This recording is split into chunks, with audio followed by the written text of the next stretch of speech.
Olá, olá a todos. Hoje vamos falar de qual o melhor tipo de dieta para mim.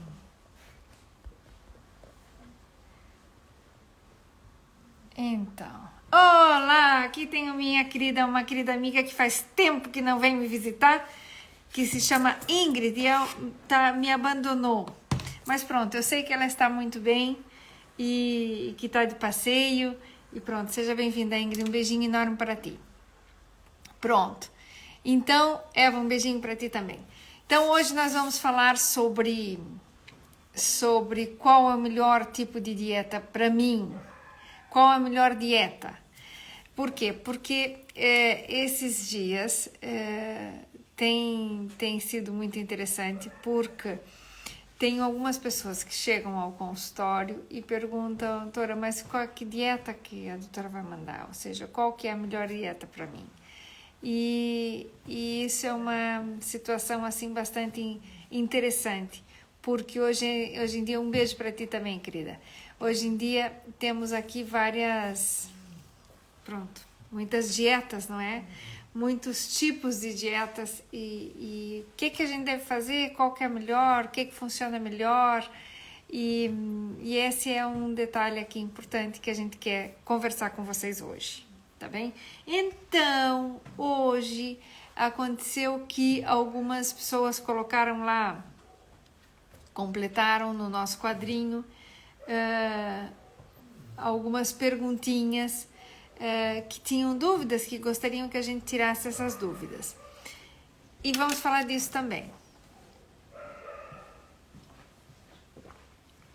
Quarta-feira fica sendo os dias das nossas lives e a ideia é justamente que a gente converse um pouco sobre esses assuntos. Então, vamos dar aqui um pouco de início a essa conversa. Se alguém que estiver por aí tiver dúvidas, Adri, um beijinho. Quem estiver por aí tiver algumas dúvidas, podem ir falando e colocando. E das perguntas que nos mandaram, que hoje colocamos lá umas caixinhas, para que as pessoas que tivessem dúvidas, que a gente ia tirar essas dúvidas e falar sobre alguns pontos aqui mesmo no live.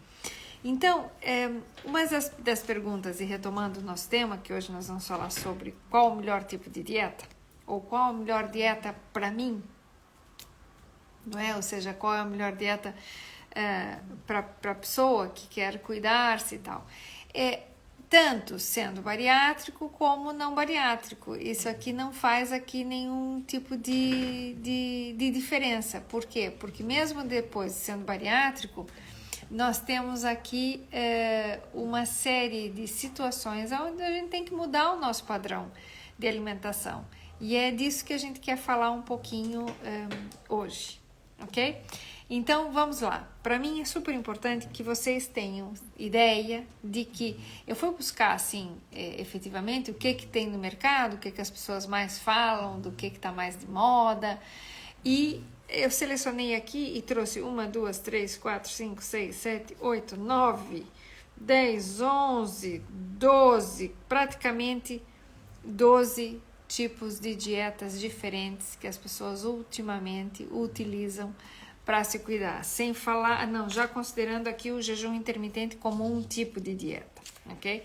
Não estou a colocar aqui a dieta da lua, nem essas assim muito sem um fim, vamos dizer, ou sem uma busca mais científica. Então, vamos começar aqui para vocês terem ideia. Existe uma dieta que se chama DASH. Se alguém conhece o que é a dieta DASH, escreva aí, eu sei o que é, já ouvi falar e tal. Então, só para vocês terem ideia, a DASH é uma dieta bastante interessante, onde ela é mais indicada para as pessoas que têm hipertensão, que tem realmente a pressão alta, ok? E então ela tem alguns parâmetros que você vai efetivamente encaixando ou enquadrando pessoas que têm hipertensão e quando fazem essa dieta tem uma grande melhora dos valores da hipertensão. Normalmente, um paciente que tem hipertensão já faz um tratamento com medicamento, porque não pode ficar com pressão alta, mas ajuda bastante a não ter que aumentar a medicação e ajuda efetivamente a baixar os níveis da tensão arterial desse paciente. Então, ela está muito controlada, essa dieta, na quantidade de sódio que vai dentro dos alimentos. Além de controlar também as calorias e tudo, porque uma pessoa que tem hipertensão, se ela tem sobrepeso, e em geral tem, é o grande problema, porque a hipertensão é um problema, inclusive do ponto de vista hidráulico, ou seja, o que eu quero dizer com isso? Que a pessoa vai precisar transportar uma quantidade ou circular uma quantidade de sangue muito grande e isso gera uma pressão para aumentar e fazer esse sangue circular de forma normal. Então, o que acontece? A hipertensão ela pode ser, ou ela é primária, e a pessoa tem uma hipertensão, pronto, porque sim, idiopática, sem uma causa definida, ou ela tem um problema, às vezes, renal, que faz com que despolete a hipertensão por uma causa, então, secundária, um problema renal. Então, a gente não sabe se o problema renal muitas vezes vem antes da hipertensão ou a hipertensão vem depois do problema renal, mas efetivamente aqui é uma coisa que vai muito junto, ok? Vai muito juntinho. Então, se utiliza esse tipo de dieta que se chama DASH. Então, se escreve D-A-S-H, a DASH. Ela, então, controla os níveis dos macronutrientes, que é como a gente chama, ou seja, quanto tem de gordura, quanto tem de hidratos de carbono, quanto tem de proteína, mas ela controla muito a própria, obrigada aqui, sei que foi uma amiga querida aqui que mandou um coraçãozinho, pode mandar mais coraçãozinhos, os coraçõezinhos que eu gosto muito, pode mandar, manda-me outro coração aí que me gusta. Tem 2,3, ou seja, nós temos uma quantidade de sódio bastante baixa nessa dieta que a gente chama DASH, ok? Depois, a gente tem uma dieta que é nova entre aspas, nomes novos, não é? Que aparecem, mas as pessoas não conhecem muito, que é a dieta volumétrica.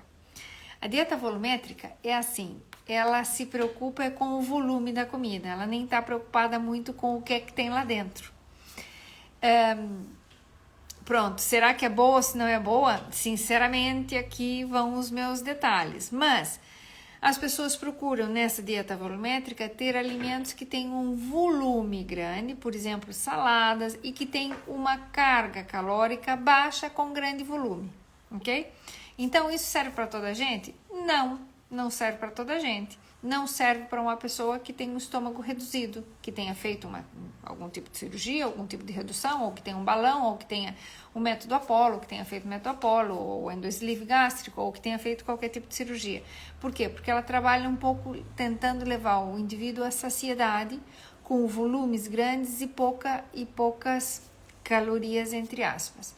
Então, também é muito utilizada, ok? Mas tem esta restrição. Então, essa é uma dieta onde as pessoas buscam alimentos que tenham uma quantidade de fibra maior, que tenham um volume, mais saladas, mais vegetais, que tenham muitas folhas, que aumenta o volume, tem uma densidade calórica baixa, ok? Não é para todo mundo, definitivamente, ok? É chamada dieta volumétrica. Depois a gente tem a tal da famosa dieta detox.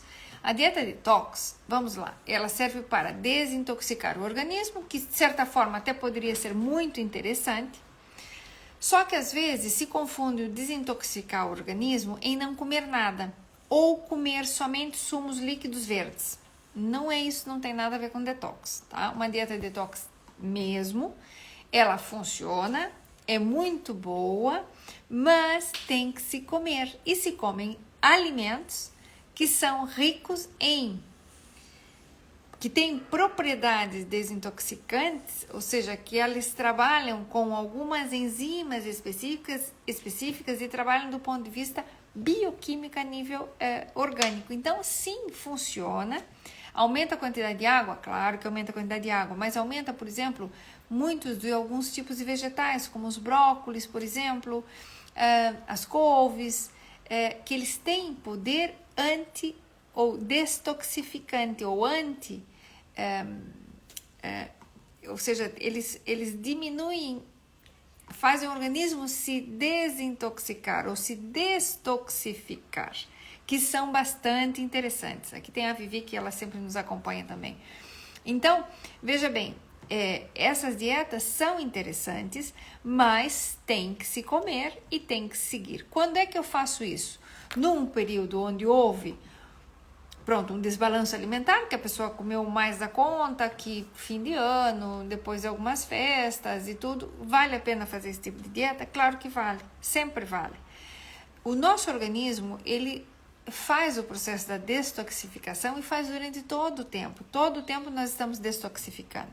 Qual que é o problema? Que às vezes nós não damos suficiente elementos para que o próprio organismo trabalhe nas fases de destoxificação, que são fases naturais, são fases normais. Tem aí um live que nós fizemos já, que se chama Fases da Destoxificação, ou algo assim. Tá lá no Spotify, tá no YouTube, acho que também, que vale a pena ver. Para quem gostar desse tipo de dieta, é excelente, funciona muito bem. Períodos específicos, nós ajudamos o organismo, ok? E, além disso, o que a gente tem? Tem dieta paleo, ou a dieta do paleolítico, ou a paleo mesmo, é muito legal. Sim, uma dieta muito boa, só que utiliza o quê? Alimentos que existiam na época do paleolítico. Então, não tem nada processado e por isso é um dos pontos positivos dessa dieta, porque não tem processados. A gente diminui muito, muito, muito o consumo de processados, o que é ótimo. E vai consumir basicamente aquilo que existia nessa época, de evolução do indivíduo, não é? Do ser humano. Então, naquela época, nós tínhamos tubérculos, não havia leite, não tinha as vacas, se consumia carne, se consumiam alguns tipos de vegetais, efetivamente, se consumiam frutas, mas que tudo frutas mais silvestres, mais normais, vamos dizer assim. Claro que vai haver detalhe de sazonalidade, mas retiramos muito, muito dos processados. E por isso tem uma vantagem importante, que acho aqui positivo. O que tem de negativo? Fátima, um beijinho para ti. O que tem de negativo? Que muitas vezes tem um consumo alto de carnes e carnes vermelhas, tá? Então, tem que aqui cuidar e não ser nem fundamentalista de um lado. Eu não sou para nada fundamentalista em nada, não serve, ok? Não dá para ser.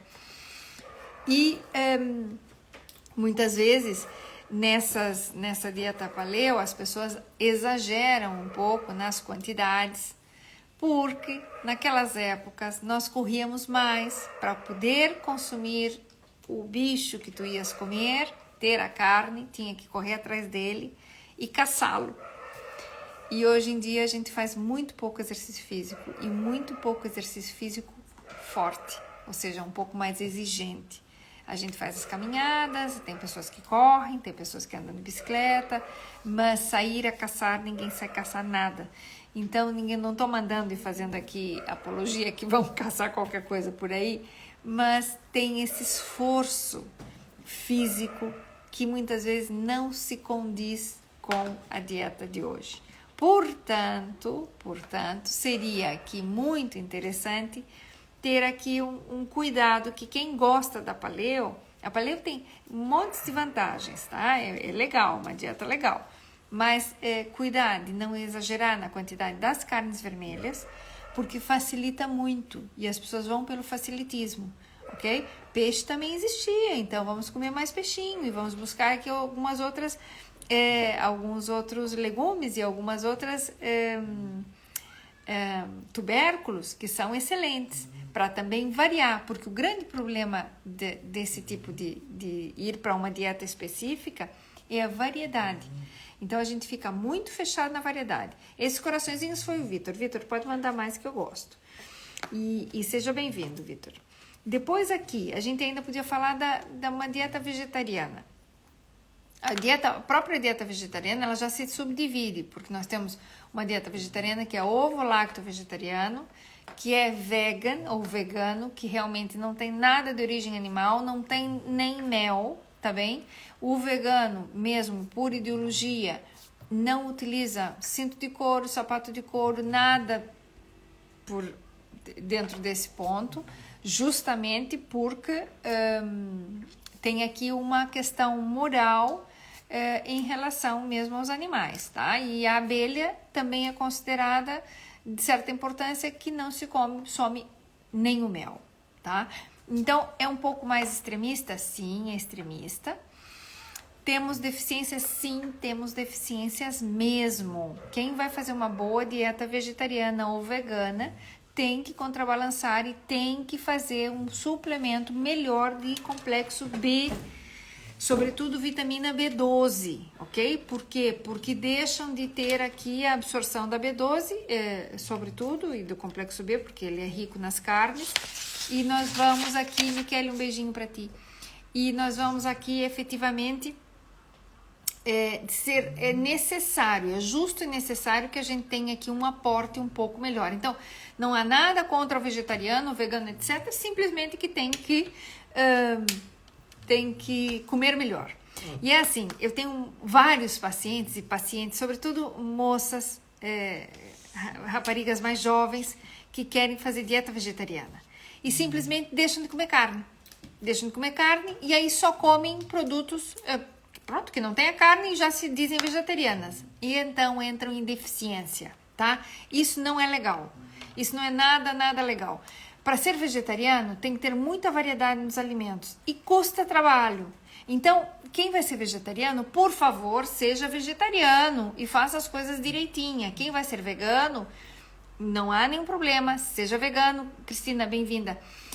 Mas, por favor, orientem-se de que tem que comer bem, de que tem que variar, tem que usar micronutrientes, tem que variar mais coisas e não simplesmente entrar ali no esquema de que sou vegetariana, deixei de comer carne, não como carne, nem peixe, nem nada, nem frango, nem peru, nem nada do estilo, mas mantenho uma alimentação com massas e batatas e arroz, e sim, algum vegetal, mas minha base de alimentação é pão e isso simplesmente não ponho carne. Isso não é ser vegetariano, tá? Isso é ser, um pouco, não sei, não diria aqui qualquer coisa, porque o meu objetivo não é vos rotular nem muito menos, nem dizer aqui que são alguns rótulos, mas isso não é nada, não é muito smart isso. Temos que comer melhor, ok? Então, quem decide por ir desse lado, por favor, cuidar dos alimentos para que estejam um aporte adequado de tudo.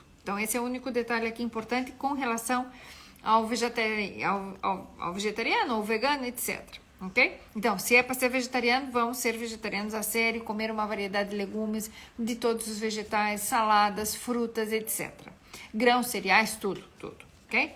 Na macrobiótica também, só que a macrobiótica ainda preza mais por alimentos, alguns tipos de alimentos mais crus, alguns tipos de alimentos assim com um cuidado maior, e pronto, se assemelha a muita coisa, simplesmente tem alguns parâmetros diferentes porque cuida um pouco a união dos alimentos uns com os outros e ela vai centrada um pouco mais nessa filosofia.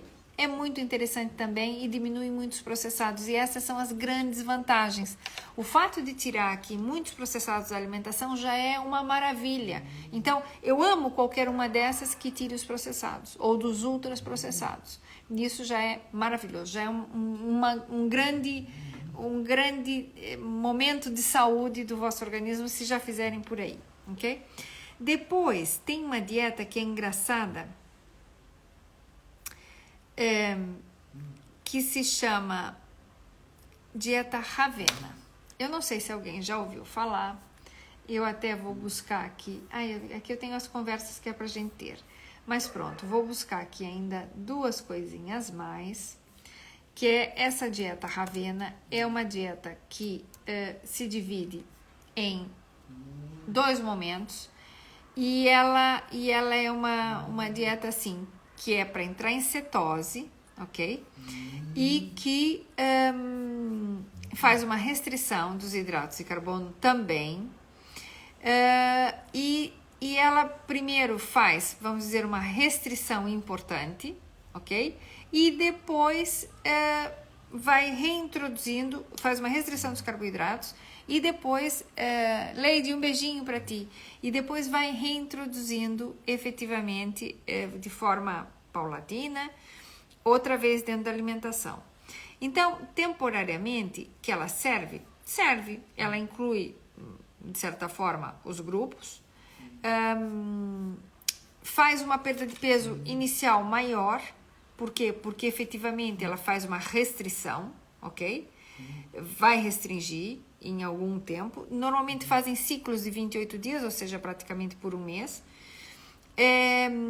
E é, de certa forma, interessante. É interessante porque faz uma restrição e depois vai reintroduzindo os alimentos. No início, a restrição é bastante forte, bastante pesada, e então as pessoas às vezes não conseguem ter uma boa aderência justamente porque não é muito simples de se fazer, ok? Funciona. Tudo que eu mudar da minha engrenagem, de como eu estou a fazer, vai funcionar, que é o que nós já vamos falar sobre isso, ok? Já vamos falar. Depois tem... e essa dieta Avena, normalmente ela faz então uma restrição com poucas calorias, tá bem? De uma forma inicial. Depois faz uma segunda fase e depois ela vai restringindo os hidratos de carbono mesmo, e depois é que vai fazer a reintrodução delas. Mas tudo bem, fazem 4 refeições por dia, não mais do que isso. Depois tem a tal da dieta Dukan. A dieta Dukan já é mais conhecida, as pessoas falam mais, ela reduz efetivamente os hidratos de carbono. Elas fazem a proteína também está de certa forma restringida, e vai diminuir também os hidratos em base às frutas e os legumes, só que ela acaba subindo muito o colesterol. Então tem que ter cuidado nos pacientes que tenham já alguns probleminhas do colesterol mais alto, de iniciar essa, porque efetivamente ela acaba gerando também uma cetose no organismo, o que elas normalmente fazem, e então o que acontece? Esse colesterol mais alto acaba ficando com valores que podem superar ainda, para quem tem um colesterol já algum problema de aterosclerose ou já um problema de colesterol familiar alto, não seria assim das melhores opções, ok? Normalmente existem fases por exemplo, de 22 dias. O que ela tem de bom? Que também reduz e retira, faz a restrição dos processados, faz a restrição do álcool, faz a restrição do glúten e utiliza, mais que tudo, o tal do low carb, ou seja, os carboidratos também vêm abaixo. Então, que é interessante? Sem dúvida, é interessante. Pode-se fazer? Pode-se fazer. Mas temos que ter esses cuidados aqui para poder, então, adequar um pouco essa dieta para que ela sirva para mim, de todos esses tipos. Depois ainda temos jejum intermitente, que é um tipo de dieta, e volto a falar do jejum intermitente. Tem muita coisa, tá? Também fiz um live há um tempinho atrás, que a gente só falou de jejum intermitente. E do jejum intermitente, o que a gente tem que ficar muito claro é interessante? Sim, é interessante. Quem tem muita resistência à insulina, vai aumentar ainda a resistência à insulina, tá? Então, temos que aqui ter um certo cuidado e levar aqui um pouquinho de cuidado com o profissional, com o nutricionista que vocês seguem, com as coisinhas direitinho, para não aumentar ainda mais a resistência à insulina quando faz o jejum intermitente.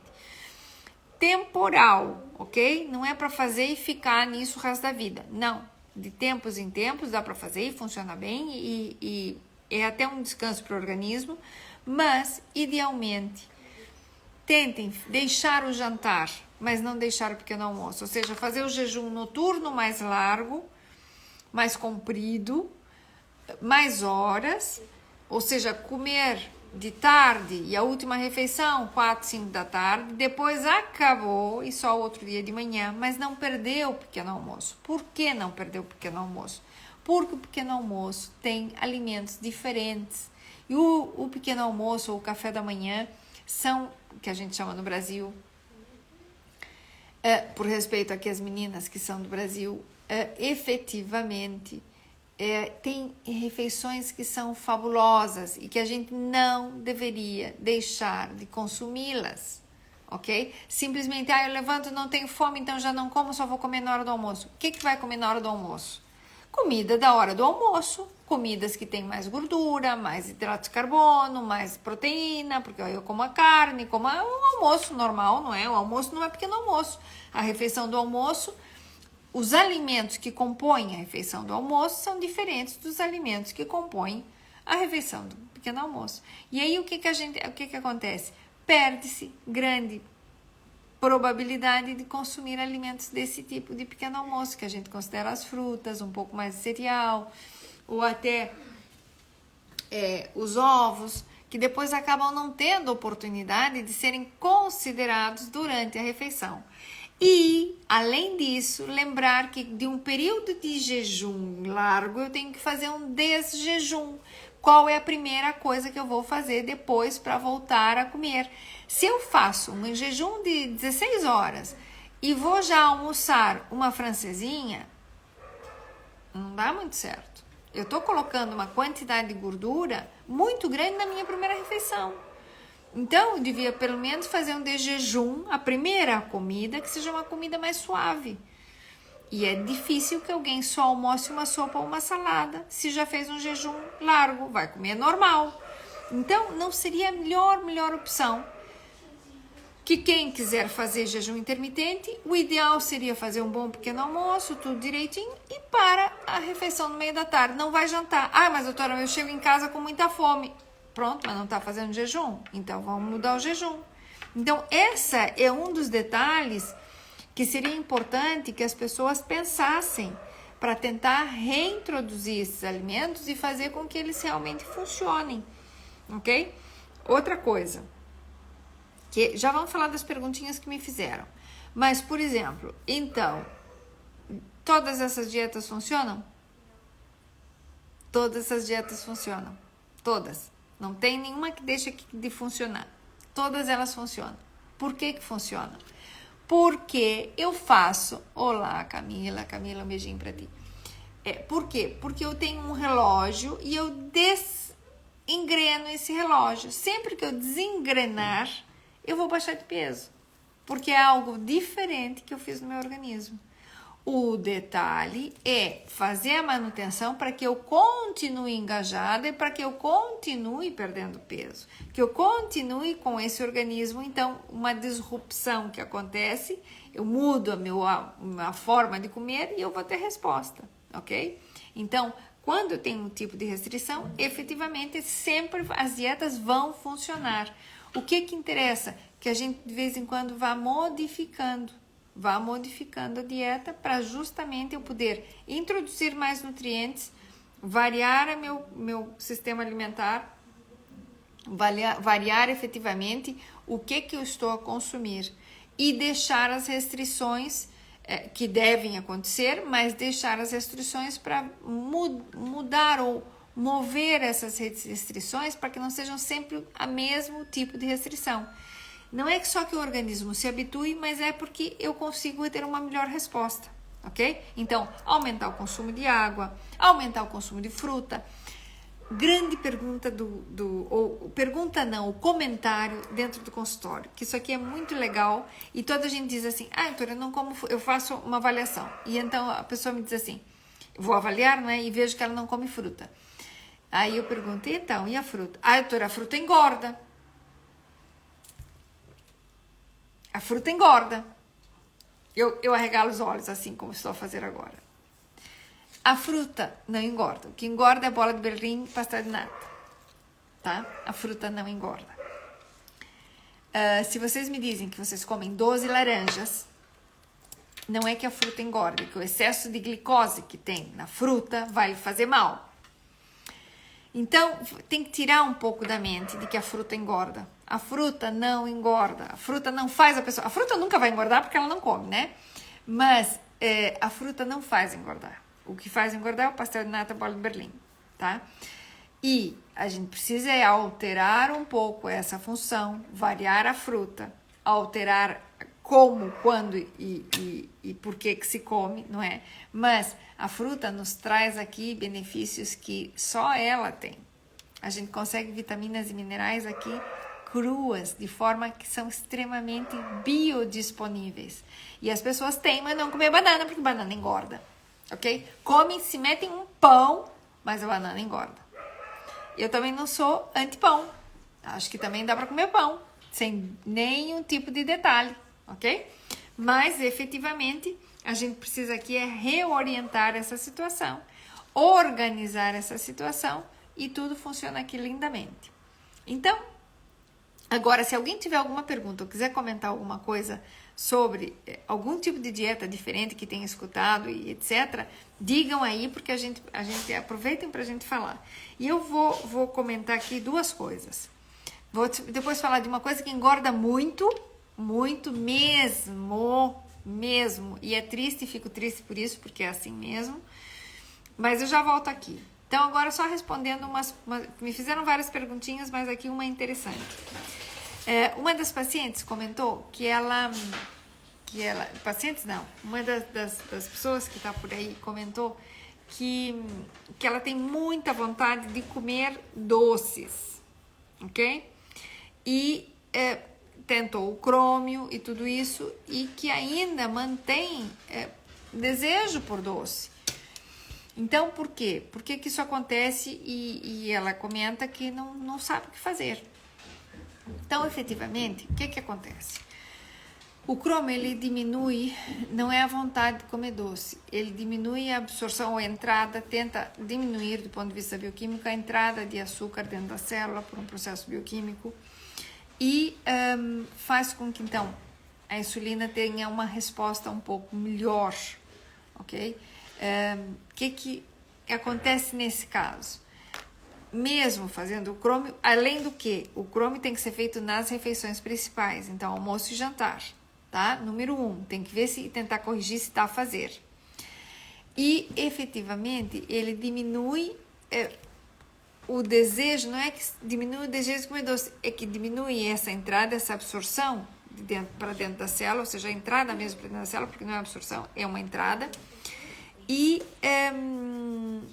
E aí, o que nós vamos ter que fazer é efetivamente cuidar o horário, para ver se eu estou tomando ele certo e tentar diminuir outros elementos que aumentem a produção de insulina.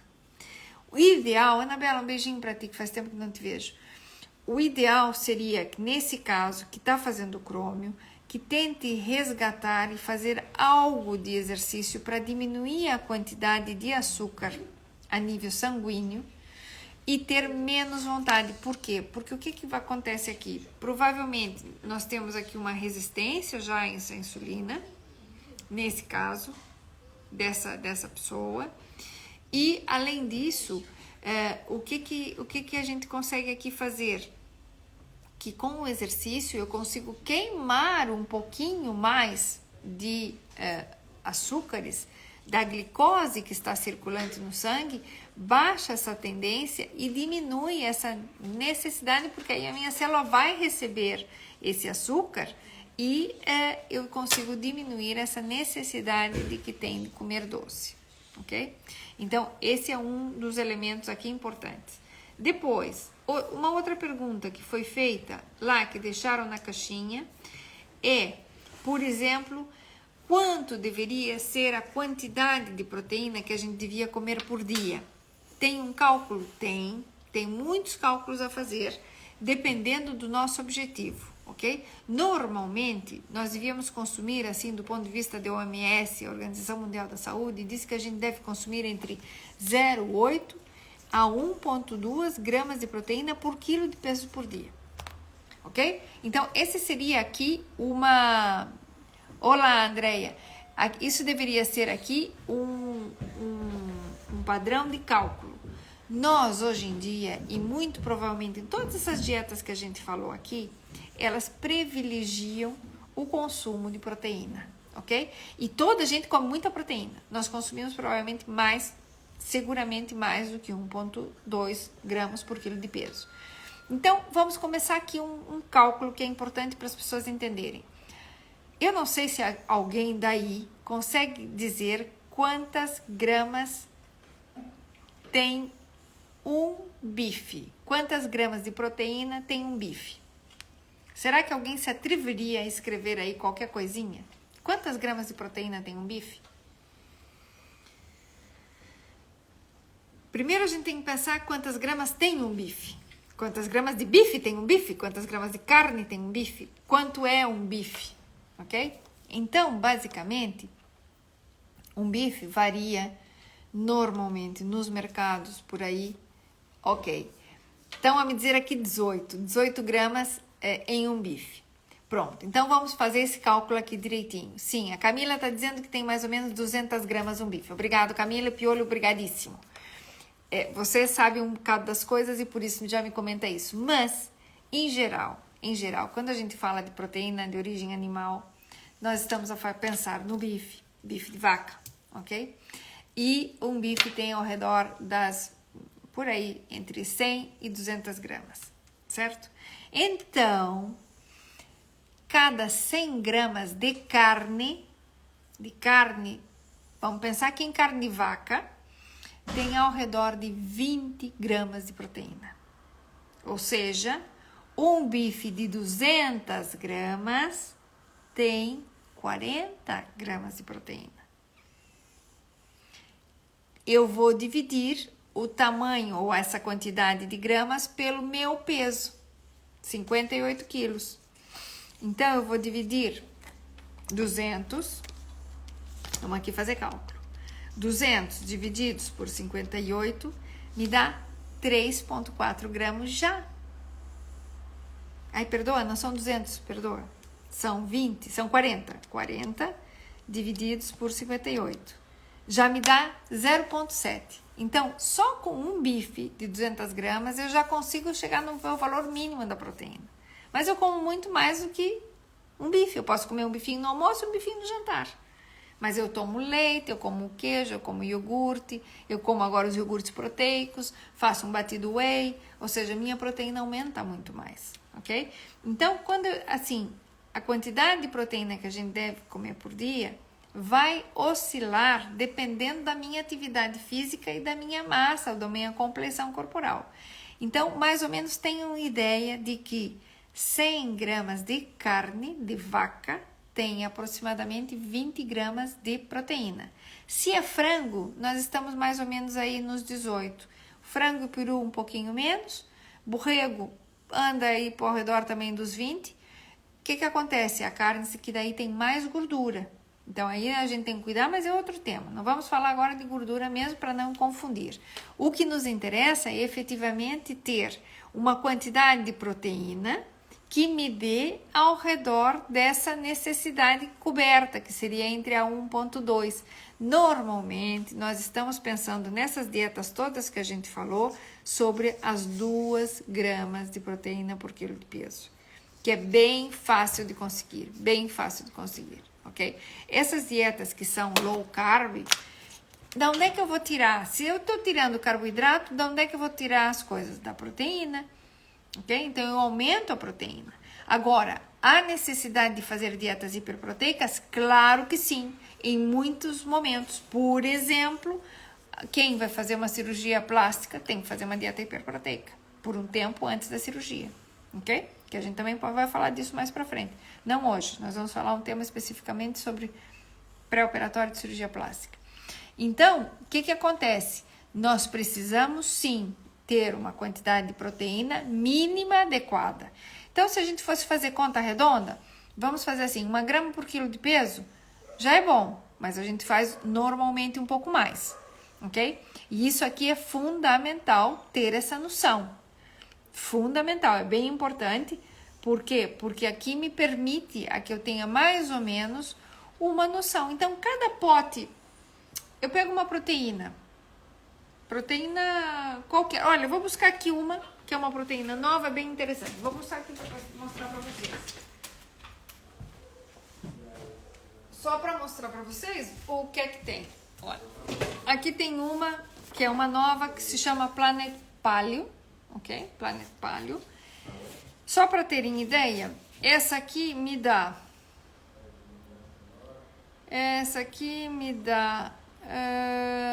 pela porção, esse aqui tem muita proteína, porque basicamente Só isso, cada porçãozinha tem 9, cada dosezinha contém aproximadamente, tem colágeno já puro e vai ter, essa aqui é uma proteína básica de colagênio. Normalmente, cada medida dessas aqui, ou de qualquer proteína que seja uma proteína isolada, varia entre 18 e 24 gramas de proteína por dose. Então, e é uma dose, eu posso misturar, por exemplo, em um copo de 250 ml de água. Normalmente eles até mandam misturar em 300, nós utilizamos normalmente um pouquinho menos. Raquel, um beijinho para ti. Veja depois com calma. Então, o que a gente precisa aqui orientar desse ponto de vista? Que essas proteínas que vêm nos pacotes, a proteína whey, por exemplo, a proteína de soro, esse aqui é de colagênio puro, ok? É colagênio puro mesmo, e esse aqui por acaso é muito agradável, porque ele é salgadinho e fica muito bom. O que a gente faz? A gente vai utilizar uma medida que já tem 22 gramas de proteína. A grande maioria das proteínas que estão no mercado tem ao redor de 22 gramas por dose, pelo scoopzinho que ele vem lá para medir. E aí eu vou misturar com água, tem gente que mistura com leite, que ainda sobe mais ainda, mas a orientação é misturar com água. Então eu já vou ter mais 20 gramas de proteína, equivale a um bife, ok? Equivale a um bife de 100 gramas. Praticamente essas proteínas que a gente usa dentro desses potes. E ele é um complemento muito bom, mas isso faz com que a nossa dieta fique mais proteica. Não é mal, não é mal. Existe um limite dessa proteína? Claro que sim. Se a gente não deve sobrecarregar muito, a não ser que exista aqui um caso de um atleta que esteja fazendo fisiculturismo, etc., na fase de bulk, na fase de crescimento muscular, que a gente utiliza efetivamente uma quantidade maior de proteína. Mas na normalidade, a gente pode utilizar aqui simplesmente entre 1,5 e 2 gramas por quilo de peso, mais do que suficiente, ok? Então, voltando para cá, depois fizeram-me outras perguntinhas, então já sabe que se calcula assim, fizeram-me outras perguntinhas baseadas bom, tem várias coisas. Pronto, essa questão da fruta, que qual seria a melhor dieta? Qual seria a melhor dieta para perder peso rapidamente? Então, para perder peso rapidamente, tem que fechar a boca, né? Tem que fazer exercício. E o perder peso rapidamente é sempre complicado, porque nós vamos sempre perder mais massa magra, massa muscular, do que massa gorda, ok? Por quê? Porque existe é mais fácil para o organismo consumir músculo do que consumir gordura, ou fazer a gordura ser transformada em energia. E o músculo me dá a glicose mesmo de forma muito mais direta. Esse é o grande detalhe que a gente tem aqui. Então, o que a gente precisa fazer? Ter aqui algum cuidado importante, que quando eu for escolher as dietas, eu pensar nisso. E vou hoje um pouco até mais avante.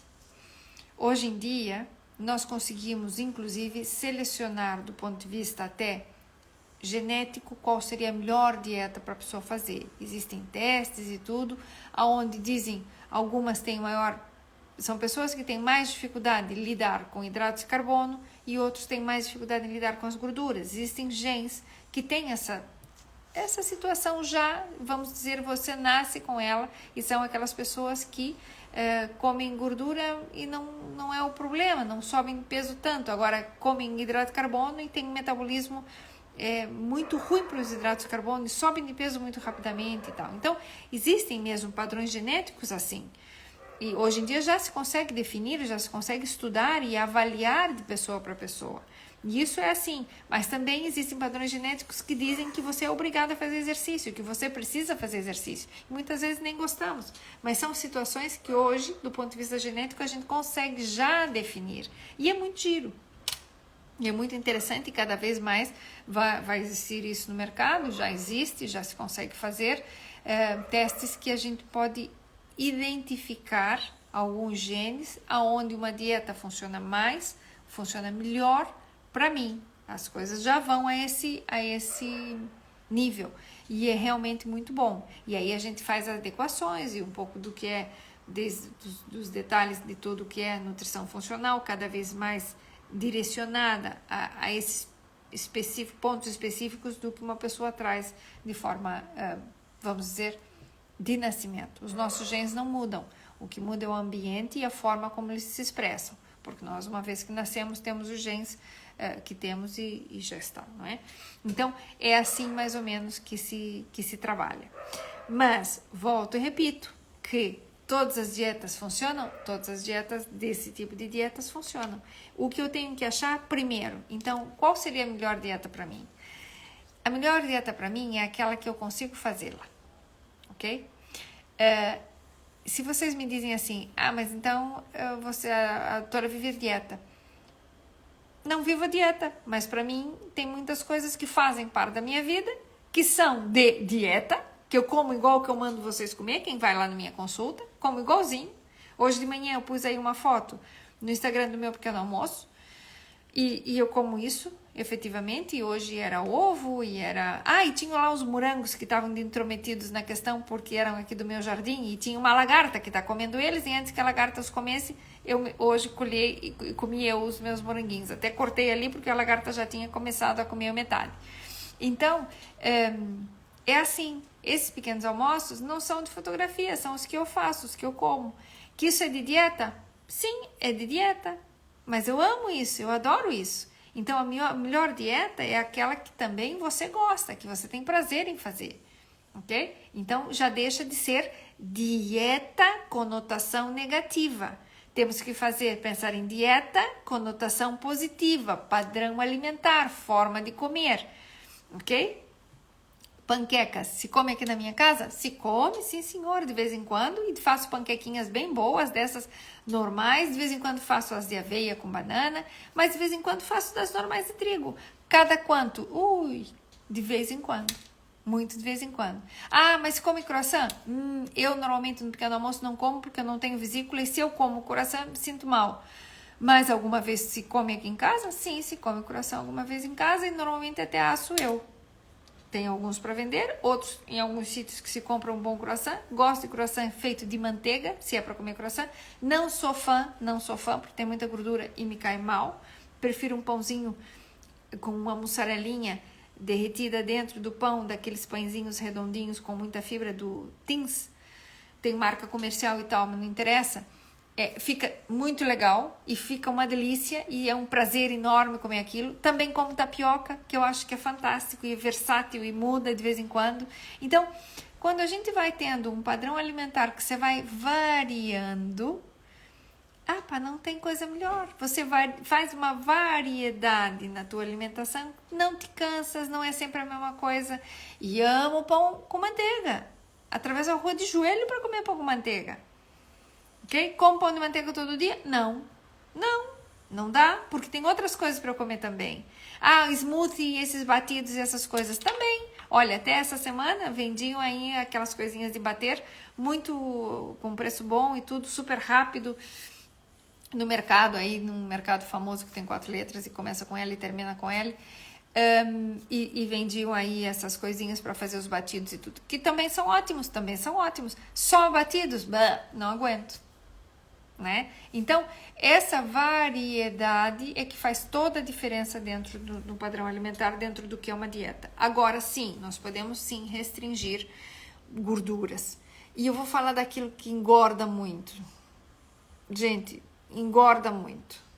Álcool, vinho, gin tonic, cerveja, caipirinha, margaritas, mojitos, essas coisinhas todas. Essas realmente engordam muito. E essas tem que fazer. Fátima, um beijinho, nós já vamos terminar. E então, efetivamente, aqui é importante tentar evitar essas bebidas alcoólicas para quem está fazendo um regime de querer perder peso. Por quê? Porque são 7 calorias por grama de álcool. 7 calorias é muito. Pensando que o açúcar tem 4 e pensando que a gordura, azeite, tem 9, é muito. Então, são umas calorias que não tem comida, são calorias que a gente chama vazias. E, efetivamente, aqui a minha amiga pôs uma carinha de chorando. Eu também choro quando eu me lembro disso.